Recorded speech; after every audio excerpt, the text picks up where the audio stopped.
Good evening and namaskar.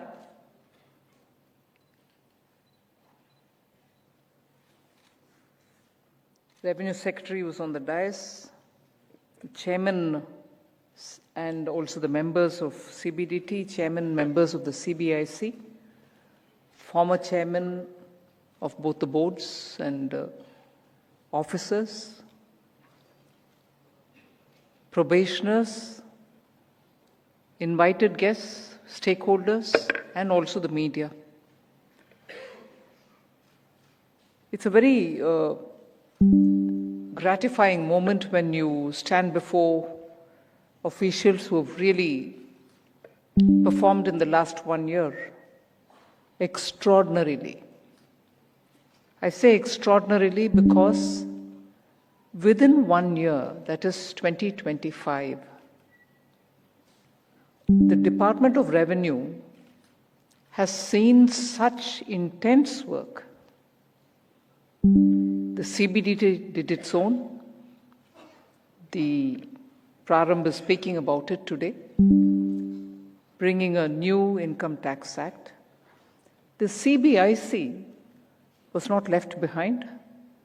They did the massive exercise of the GST 2.0, the new GST. And before the financial year could end, although there's some more work left, customs from the CBIC is also going through rapid changes, all keeping in mind the taxpayer.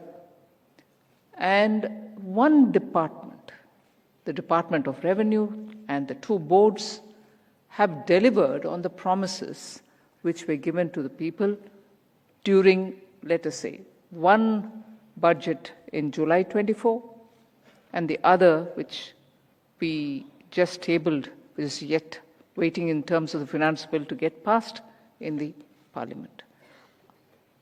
In independent India's history, probably this is the first time a department has done such, overhauling of both direct tax and indirect tax, and the intense work which the officers have done is absolutely praiseworthy.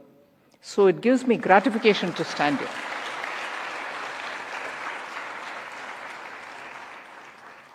And keeping with today's requirement, we're not just bringing simpler laws, we're not just bringing simpler rules, we're also engaging with stakeholders. We're also providing materials for people of different strata of the society to see what is happening. We're also making awareness campaigns. We're going to schools, colleges, talking to children to be aware of what tax does for the country. So in a way, 21st century has really brought in so much of difference and so much of change in the way in which government officials, departments, particularly those which have been perceived as being very rigorous, very regressive, very inward-looking, are doing the outreach and making sure that information is with everybody. So you're catching up with the times, probably you're on the top of the times, probably setting up some kind of a template for many others to follow. So I'm grateful that this launch has happened, particularly during very auspicious Navratra period, and anything started during this period will, I'm sure, find good acceptability and deliver on giving positive results to our people. So the Income Tax Act 2025 obviously replaces the 1961 Act in making it simpler and fair and clear, with all these instruments which are also being given for people to use it, will certainly set the trend for India to be seen as a very tax-friendly country. Of course, there are many more things to go along with it, but that's for a bit later.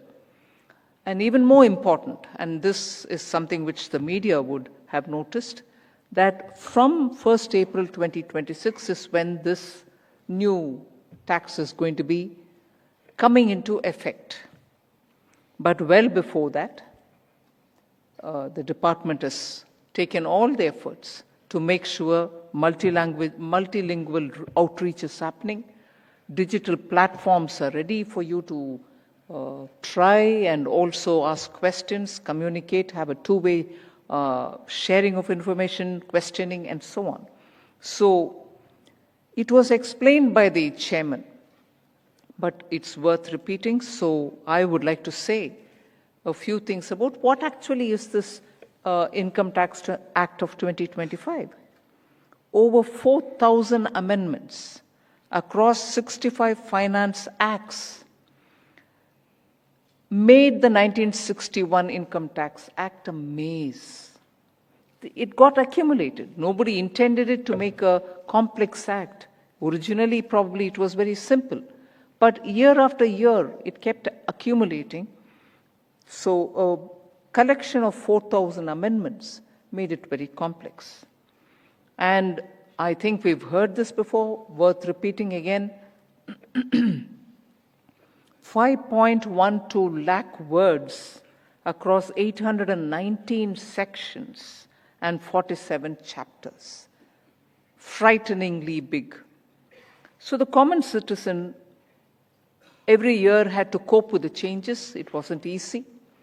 But the language was also dense because it happened over decades. And English, the official version, and Hindi, the official version, per se were also changing, evolving. So the Indian English and Hindi also, Hindi also had to accumulate its vocabulary and be simpler equally. So the Union Budget of July 2024 was when the promise was made to the nation that we'll come up with something simpler, and that is where the new act has come up. Work done in record 6 months, involving nearly, I'm surprised to say this, but I'll say, 75,000 person hours dedicated by the income tax officials to get this act done. And once when the cabinet cleared it, we went to the parliament to table it. It was sent to a select committee of 31 members of parliament who looked into it. They were from different political spectrum all across. And it was headed by Sri Baijayant Panda. A word of thanks to him in front of all of you. In record time, with intense number of meetings, bringing stakeholders from all over, the select committee which looked into this bill before it was brought back to the parliament had done an extraordinary work, as much as you officers did in making up this law. So the committee recommended 196 different points, of which 184 were accepted and made into, or the changes were made into the tabled act and then taken up later for discussion and passing. So actually the policy intent is underlined. Extensive consultation in the making of the law and also through the parliamentarians during the select committee. A lot of collaboration and commitment is what resulted in this particular act, which got obviously passed. For those who still ask what actually has changed, is it the same thing which you've recast in 21st century language? No, it is important for us to understand that every section has been recast, chapters have been changed, words have been cut down, and modern day approach of explaining through tables, explaining through formulae, explaining through examples, have all been part of this act. They've become part.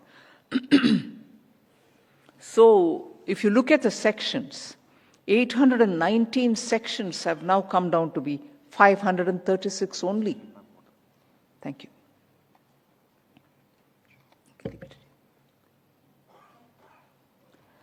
819 sections has come down to be 536 only. 47 chapters have come down to be 23 chapters. 5.12 lakh words is now only half, 2.6 lakh words. I wished it was even lesser. And then I said 40 new tables have been brought in to explain, and so on. I believe it is less ambiguous, and therefore the temptation to reach the courts and ask them for an interpretation should be far lesser now. And I think in a way, it lowers errors, disputes, and compliance costs. It also shifts behavior from avoidance. If the law is simple and you're able to understand it, it shifts behavior from avoidance or confusion to voluntary compliance. And that's what I would expect. There are many more things that you can say. It's predictable, it is trust-based system now, and so on. But if I were to look at it from the point of view of a salaried individual, the confusing distinction between the previous year and the assessment year has been abolished. We now have a single unified tax year. Today, most of the individual taxpayers have already moved to the new tax regime. That tells you something. When you give people simplicity, they embrace it willingly. Under the new Act, for the small business owners too, there's so much. We've heard the stakeholders speak each from their own domain expertise. India's small business owners and professionals are really the engine of our economy. So under the new Act, the presumptive taxation scheme has been strengthened. Businesses with turnover up to 10 crore rupees, provided their cash receipts are below 5%, are now exempt from maintaining detailed books and undergoing tax audit. This should come as a big relief for all the MSME units, because most often they are not very clear, they think it's so complex, and therefore they have to seek the assistance of a tax audit. But then if this is so simple in the new Act, I think it's a relief for them. And for, let's say, the home buyers, pre-construction interest on housing loans is now explicitly available for both self-occupied and let-out properties. This was a matter of dispute under the old Act, and so many times I've heard people tell me about that's how complex it is. Under the new law, it is settled. It's literally black and white, and therefore it shouldn't lead to any confusion. Now, about Prarambh, which is happening today, I thought it was very clever, whoever coined it, policy reform and responsible action for Mission Vikasit Bharat, and therefore Prarambh. I think Prarambh itself is fine, but then imagine they had to bring this behind it, and therefore it's fine for the officers who are looking for what exactly is Prarambh, and those of us who have a problem saying, why should it be a Sanskrit word? Why can't it be anything else? There's some justification saying it is Prarambh because it's an acronym, and so it's all right. So the income tax website 2.0, which got launched today, is more intuitive, I understand, accessible and taxpayer friendly. We are also launching educational content and a huge FAQ, which is also user friendly because the answers are small, questions may be several, but answers are fairly simply done. So there are also sessions, samvad, and so on. I'm not getting into that. Physical outreach is also going to be happening. Now, with all this said,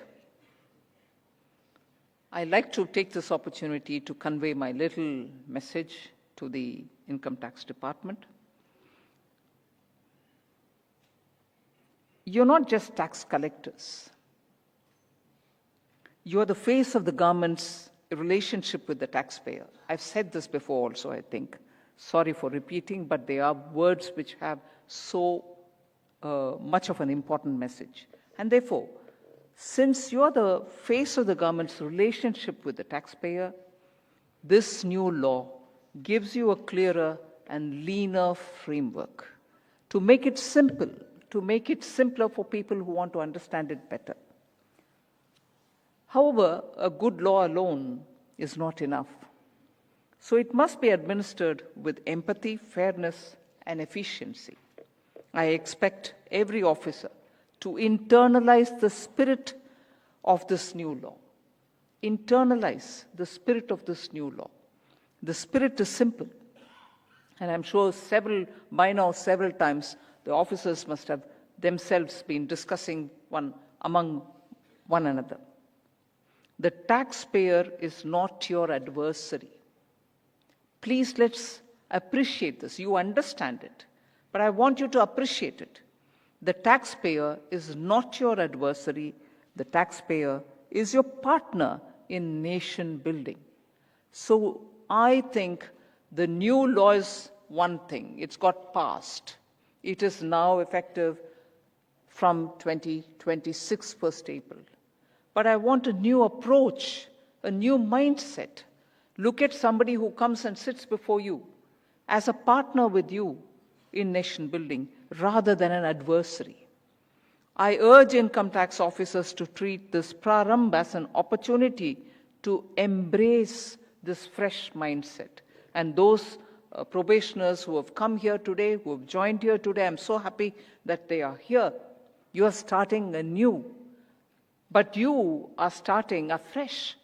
I want you all to have that mindset, and therefore that is important that, I'm not very good in Hindi, but my team has a lot of people who are Hindi speakers. And they said, ma'am, would you mind saying something? I said, what? There's a film song. I said, oh, no, please. I'm zero in that. Whether it is in Hindi or Telugu or Tamil, I'm not very good. He said, no, you must say this because it's so appropriate. And when I read it, actually, I remembered that song, which is very old, but I also thought it might be nice for you to hear it from me.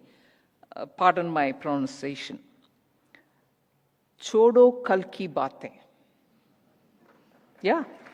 Am I saying it right? But there's more. Chodo kal ki baatein, kal ki baat purani. आओ मिलकर लिखेंगे हम income tax की नई कहानी.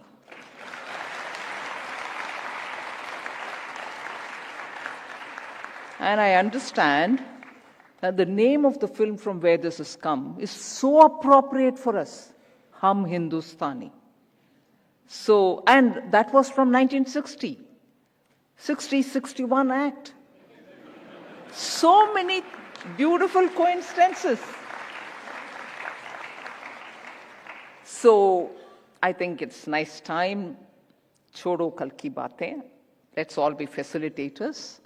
And I'm sure we'll be able to bring in that freshness that a taxpayer looks at you as a partner and doesn't get scared.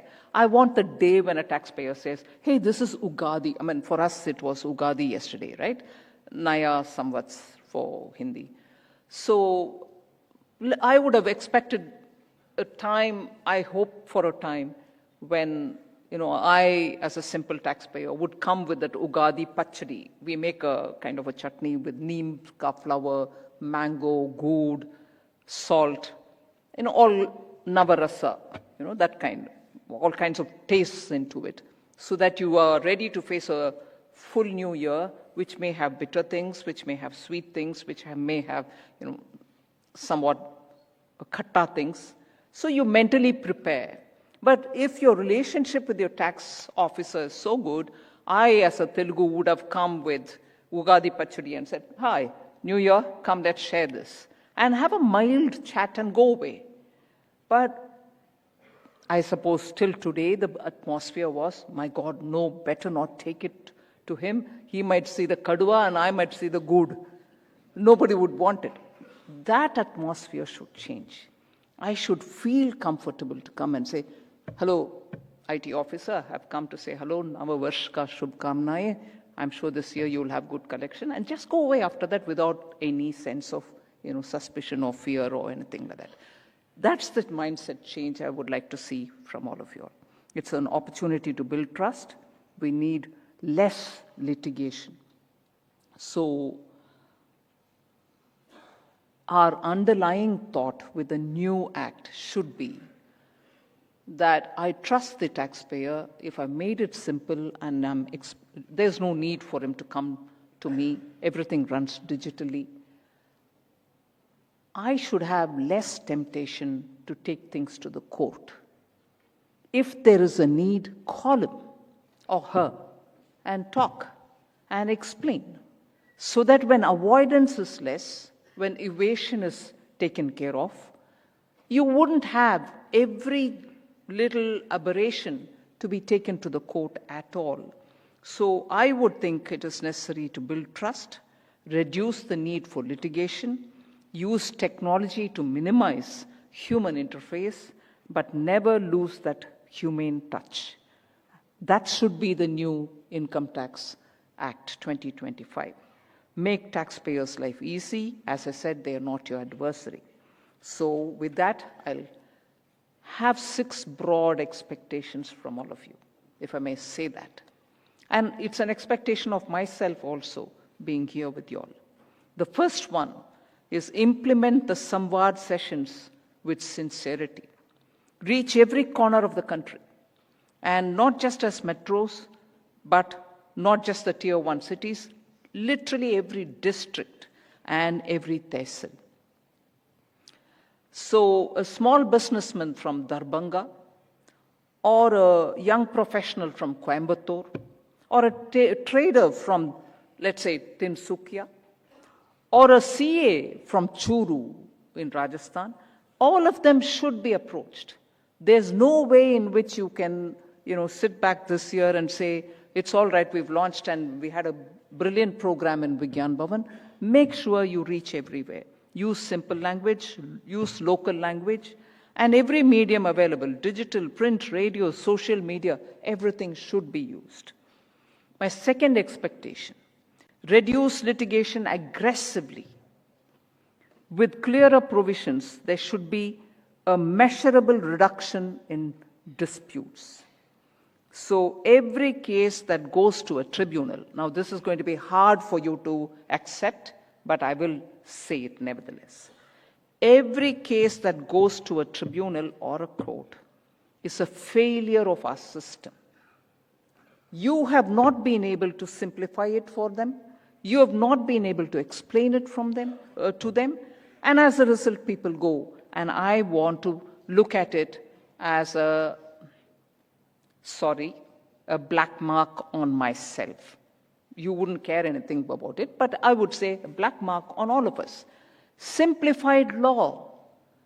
Since after 1961 and in 2025, we are still not able to make it simple for people to understand and implement. So it'll be a poor reflection on ourselves. Provide clarity and justify the demand that you have put forth. I understand it's not going to be spiked up demands, from now at least realistic demands.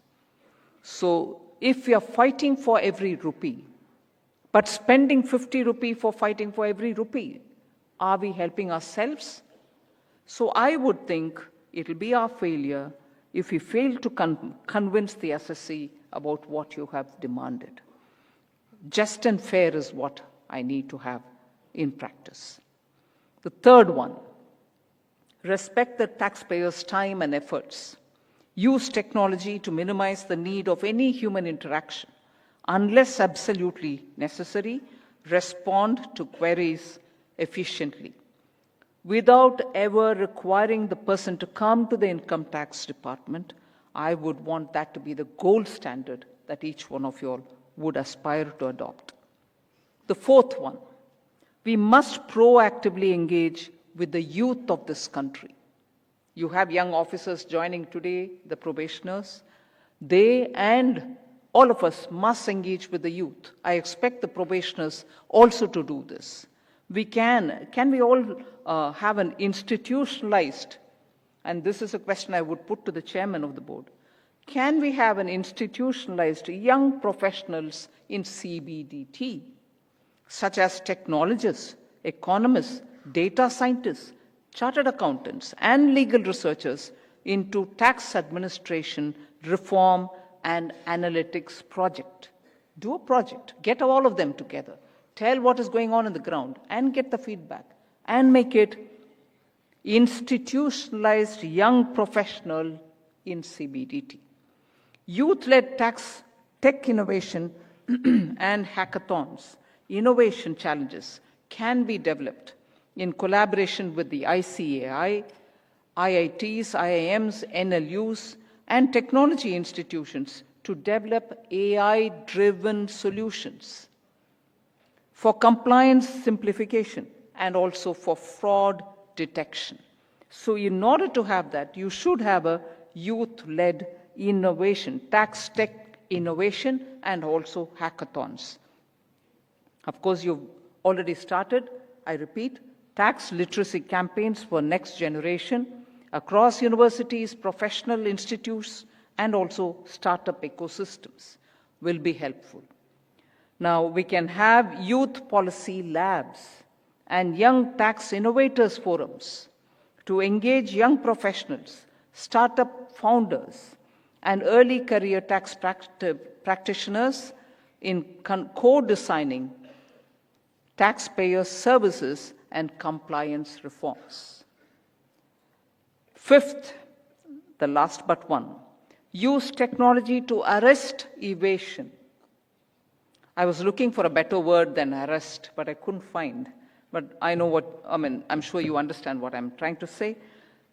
We should restrain evasion, if I can use that word, contain evasion, make technology help you on it. Making paying tax so easy that honesty becomes the natural choice. But those who are willfully evading, those who are deliberately trying to get away, technology must catch them, but you should have the technology. If you're honest, the system will make your life easy, but if you're evading, the system will find you, is the message which should go to the taxpayer. And finally, the sixth, do not let this new act meet the same fate as the old one. Why do I say that? The Income Tax Act of 1961 started as a reasonably simple one. But year after year, provision after provision, exemption after exemption, it kept growing until it became 5.12 lakh words. We have now replaced it, thankfully. That, I don't know, disease, habit, what do you want to call it? That should not be allowed to repeat itself. Every time you think you want to do something with it, please sit back, consult. Don't come with a ready solution of bring an amendment. Let this act not become the 1961 Act in that it piles on every year newer amendments and becomes a huge tome. Ensure that there are ways in which you are able to do some things without complex amendments coming into it. This should continue to remain simple. It must remain clear. You've had stakeholders and Parliament being very convinced that excellent work has been done in getting this simpler version of Income Tax Act. Let that not be, disappointed. Let the people not be disappointed or disillusionment about revenue officials should not set in because you're going on adding to the new simple law. The guidance I would have for myself, without taking too much of your time, is I had heard from Prime Minister Modi a speech in which he said Manav. It's a vision that he put forth to have a human-centric digital era.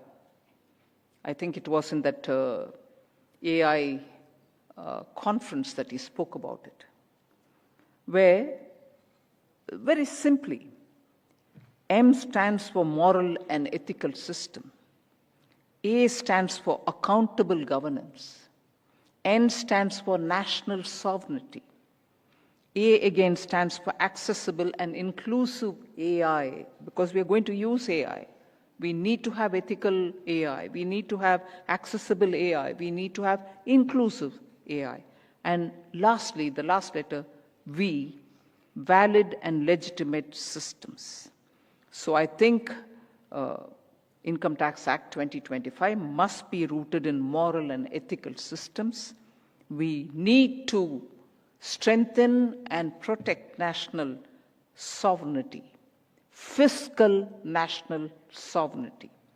And of course, the reforms are not just data-driven, they are valid, legitimate systems that you're building on the trust of, or in trust with the taxpayer. So this is a great vision. April 1st is not too far. All of us have done too much between the time the act has been passed and till today. Ensure that we succeed. I extend my sincere appreciation to the entire CBDT, the Department of Revenue, tax professionals, officers and staff, honorable members of parliament, and all stakeholders, including industry representatives, experts, and contributors, whose collective effort, insights, and dedication has shaped the new Income Tax Act.